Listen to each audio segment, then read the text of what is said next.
All right, when her husband was deported almost a decade ago, Candace Sanchez Garcia, who's American, made a tough decision to give up her life in the U.S. and move to her husband's native Mexico. But recently, as the Trump administration ramps up its immigration crackdown, people have turned to her and her hugely popular TikTok page for advice. Here's CNN's Rafael Romo.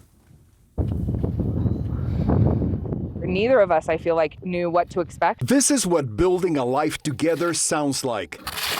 A life she never imagined she would have. Candace Marie Garcia Sanchez. I'm originally from Utah. In the countryside, surrounded by farm animals, and far, far away from home. My husband was picked up by immigration.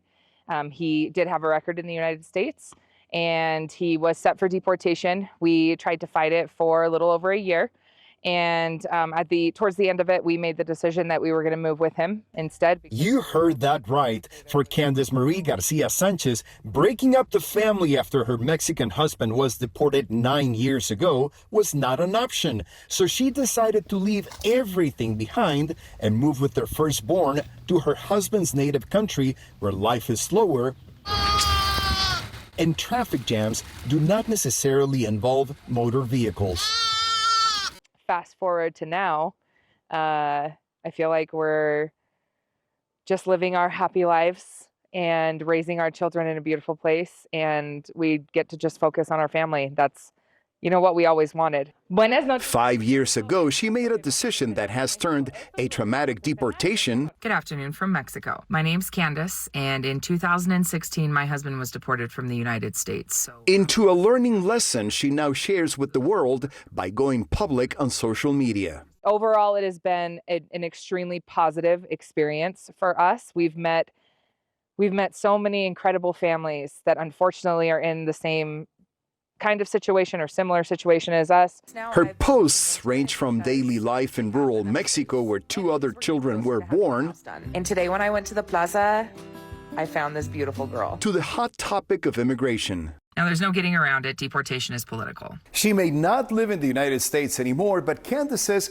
she has continued to exercise her right to vote from abroad. In a recent post on TikTok, she said she voted against Donald Trump, but makes it clear she thinks immigration is an issue both parties have mishandled.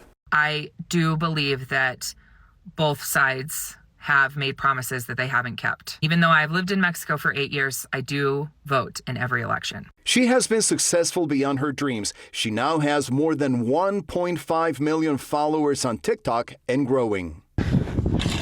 Meanwhile, her husband, who worked construction in the United States for 18 years, focuses on building the home of their dreams. A farmhouse overlooking the fields his family has owned for generations. She left a comfortable life in the United States to join me in Mexico, Fidel says. Everything I do it for her and our children. The family is now looking forward to one of the most American of holidays, Thanksgiving. That's when they're hoping they will be able to move into their new home. Rafael Romo, CNN Atlanta.